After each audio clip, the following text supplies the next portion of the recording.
नमस्कार।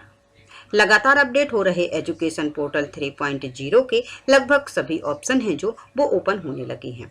आज के इस वीडियो में हम पूल लिस्ट में बच्चों की सूची किस प्रकार से हम देख सकते हैं और उन्हें डाउनलोड कर सकते हैं, वही देखने वाले हैं। जैसा कि आप देख सकते हैं कि इसके सभी ऑप्शन हमारे सामने ओपन हो जाएंगे और यहाँ पर पूल लिस्ट के नीचे भी ऑप्शन ओपन हो रहे हैं। तो चलिए आज के इस वीडियो में हम देखेंगे कि किस प्रकार से हम इन बच्चों की सूची देख सकते हैं। तो इसके लिए हमें एजुकेशन पोर्टल 3.0 पर लॉगिन करना होगा।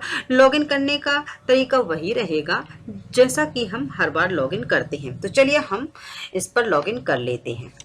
लॉगिन करने के लिए गूगल या फिर क्रोम ब्राउज़र में टाइप करना होगा एजुकेशन पोर्टल 3.0 और जैसे ही हम टाइप करेंगे तो हमें जो पहली वेबसाइट दिखाई देगी हम उस पर क्लिक कर देंगे और हम एजुकेशन पोर्टल 3.0 के इस लॉगिन पेज पर आ जाएंगे, जहां पर हमें अपना या तो आप साला का डाइस कोड और जो हमने पासवर्ड क्रिएट किया है वह डाल करके और कैप्चा फिल करके लॉगिन कर लें, या फिर शिक्षक अपनी यूनिक आईडी और अपना पासवर्ड डाल करके और कैप्चा फिल करके लॉगिन कर सकते हैं। तो इस प्रकार से आप दो प्रकार से लॉगिन कर सकते हैं, एक तो शिक्षक की यूनिक आईडी के द्वारा और एक साला के जो डाइस कोड है उससे जो पासवर्ड क्रिएट किया है उसके द्वारा भी आप लॉगिन कर सकते हैं। तो चलिए हम इस पर लॉगिन कर लेते हैं। इसके लिए हम यहाँ पर यूनिक आईडी और जो हमने पासवर्ड क्रिएट किया है वह फिल करके और कैप्चा जैसा कि यहाँ पर दिया है सेम टू सेम यहाँ पर फिल करेंगे और लॉगिन पर क्लिक करेंगे। तो जैसे ही हम लॉगिन पर क्लिक करेंगे तो हम एक नए इंटरफेस पर पहुँच जाएंगे जो कि एजुकेशन पोर्टल 3.0 का होम पेज होगा। जैसे ही आप इस इंटरफेस पर आएंगे तो आपको एजुकेशन पोर्टल 3.0 का होम पेज दिखाई देगा। यहाँ पर हमें स्टूडेंट डायरेक्टरी इस ऑप्शन पर क्लिक करना होगा। जैसे ही हम इस ऑप्शन पर क्लिक करेंगे तो सारे ऑप्शन हमारे सामने ओपन होके आ जाएंगे। इसमें स्टूडेंट पूल लिस्ट है, इसमें हमें दिखाई देगा लाइकली एलिजिबल स्टूडेंट क्लास 1, अर्थात आपकी जो बसाहट है वहाँ पर क्लास 1 के लिए जो छात्र पात्र हैं जिनका कि आप क्लास 1 में एडमिशन कर सकते हैं उनकी लिस्ट हमें यहाँ पर ओपन होगी। तो चलिए हम इस ऑप्शन पर क्लिक करके देख लेंगे। तो जैसे ही हम इस ऑप्शन पर क्लिक करेंगे तो इस प्रकार से हमें दिखाई देगा डिवीज़न, डिस्ट्रिक्ट, ब्लॉक। ये हमें चूँकि हमने अपनी जिस आईडी से लॉगिन किया है वहाँ का क्षेत्र, वहाँ का डिवीज़न, डिस्ट्रिक्ट और ब्लॉक हमें पहले से ही शो हो जाएंगे। आपको यहाँ पर आपका विलेज, वार्ड जहाँ की लिस्ट आपको देखनी है आपको वह सर्च करनी होगी। तो आप या तो नीचे स्क्रॉल करके देख लें या फिर यहाँ पर टाइप कर लें आप अपनी बसाहट का नाम। तो देखिए जैसे ही आप टाइप करेंगे तो आपको अपनी बसाहट या वार्ड का नाम दिखाई देगा। इसको आप सेलेक्ट कर लें और सर्च पर क्लिक कर दें। जैसे ही हम सर्च पर क्लिक करेंगे तो आपको इस प्रकार से ये जो लिस्ट है वह प्राप्त हो जाएगी। इस लिस्ट में आप देख पाएंगे कि कितने स्टूडेंट आपके बसाहट में ऐसे हैं जो कि क्लास 1 में दर्ज हो सकते हैं। आपको इन्हीं छात्रों का, इन्हीं बच्चों का सर्वे करना है डोर टू डोर जा कर के। तो इस प्रकार से आप ये लिस्ट देख सकते हैं। यहाँ पर आपको इन स्टूडेंट्स की सारी जानकारी है वो आपको दिखाई देगी। देखिए यहाँ पर डिवीज़न, डिस्ट्रिक्ट, ब्लॉक, स्टूडेंट की समग्र आईडी और फैमिली आईडी ये भी आपको यहाँ पर दिखाई देगी। इस प्रकार से आप इस लिस्ट का प्रिंट आउट भी निकाल सकते हैं या फिर एक्सेल सीट के रूप में भी एक्सपोर्ट कर सकते हैं।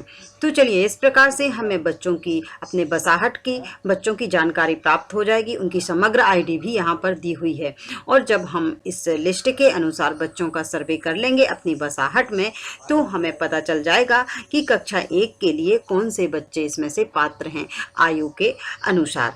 और जब हम सर्वे कर लेंगे और पात्र बच्चों को सर्वे के अनुसार हम अपनी एक लिस्ट तैयार कर लेंगे, फिर हम इसके जो स्टूडेंट एडमिशन वाला ऑप्शन है उस पर कार्य कर पाएंगे। और इसके लिए हम स्टूडेंट जो एडमिशन वाला ऑप्शन है उसके बाद इस पर हम क्लिक करेंगे और जब हम इस ऑप्शन पर क्लिक करेंगे तो हमारे सामने ये जानकारी है, जो ये पेज है जो ये खुलकर आ जाएगा। और इसमें हमें यहाँ पर समग्र आईडी फिल करनी होगी। तो यहाँ समग्र आईडी हमारे पास होगी। सर्वे के दौरान भी हम कुछ डॉक्यूमेंट हैं जो जिनकी हमें आवश्यकता है वो भी हम प्राप्त कर लेंगे। तो इस प्रकार से जब हम समग्र आईडी फिल करेंगे तो ये सारी जानकारी हमारे सामने ओपन हो करके आ जाएगी। क्योंकि समग्र आईडी में जो भी नाम दिया होगा हमें वही नाम प्रदर्शित होगा, परंतु हम इसको एडिट कर सकते हैं, हमारे पास एडिट करने का ऑप्शन है। तो इस प्रकार से ये जो सारी जानकारी है आप इसमें फिल कर लें और इस प्रकार से स्टूडेंट का नामांकन कर सकते हैं। जब हम इस जानकारी को सेव कर देंगे तो पूल लिस्ट में से इस बच्चे का नाम हट जाएगा। इस जानकारी को हमें किस प्रकार से फिल करना है हम किसी अन्य वीडियो में देखेंगे, एक एक पॉइंट करके। इसमें मैंने केवल ये बताया है आपको कि किस प्रकार से आप लिस्ट है जो पूल लिस्ट है वह देख सकते हैं। तो चलिए, इस प्रकार से ये सारे ऑप्शन हैं जो ये ओपन हो जाएंगे और इन सभी जानकारी को आप फिल कर दें। और जब आप सभी जानकारी को फिल कर देंगे, देखिए ये सारी जानकारी यहाँ पर शो हो रही है। यहाँ पर डॉक्यूमेंट भी आपको 6 प्रकार के डॉक्यूमेंट दिए गए हैं। इनकी फ़ोटो लेकर के, इनकी फ़ाइल बना करके इनको भी अपलोड करना है यदि स्टूडेंट के पास डॉक्यूमेंट हैं तो। क्योंकि हमें स्पष्ट कर दिया गया है आदेश में कि डॉक्यूमेंट के अभाव में इनका एडमिशन हमें रोकना नहीं है, क्योंकि डॉक्यूमेंट तो बाद में भी प्राप्त हो जाएंगे, लेकिन एडमिशन नामांकन को हम रोक नहीं सकते हैं। तो इस प्रकार से आप ये जो सारी जानकारी है फिल करने के बाद आप सेव कर दें। तो इस प्रकार से जो स्टूडेंट है उसका एडमिशन आपके स्कूल में हो जाएगा और पूल लिस्ट से जो स्टूडेंट है उसका नाम हट जाएगा। तो चलिए, इस प्रकार से यदि आपको ये जानकारी आपके लिए उपयोगी हो, वीडियो आपको पसंद आया हो तो वीडियो को लाइक कर दें, चैनल को सब्सक्राइब अवश्य कर लें ताकि इसी प्रकार के इन्फॉर्मेटिव वीडियो आप तक पहुंचते रहें। अब मिलते हैं हम इसी प्रकार के अन्य वीडियो में, तब तक के लिए जय हिंद, जय भारत।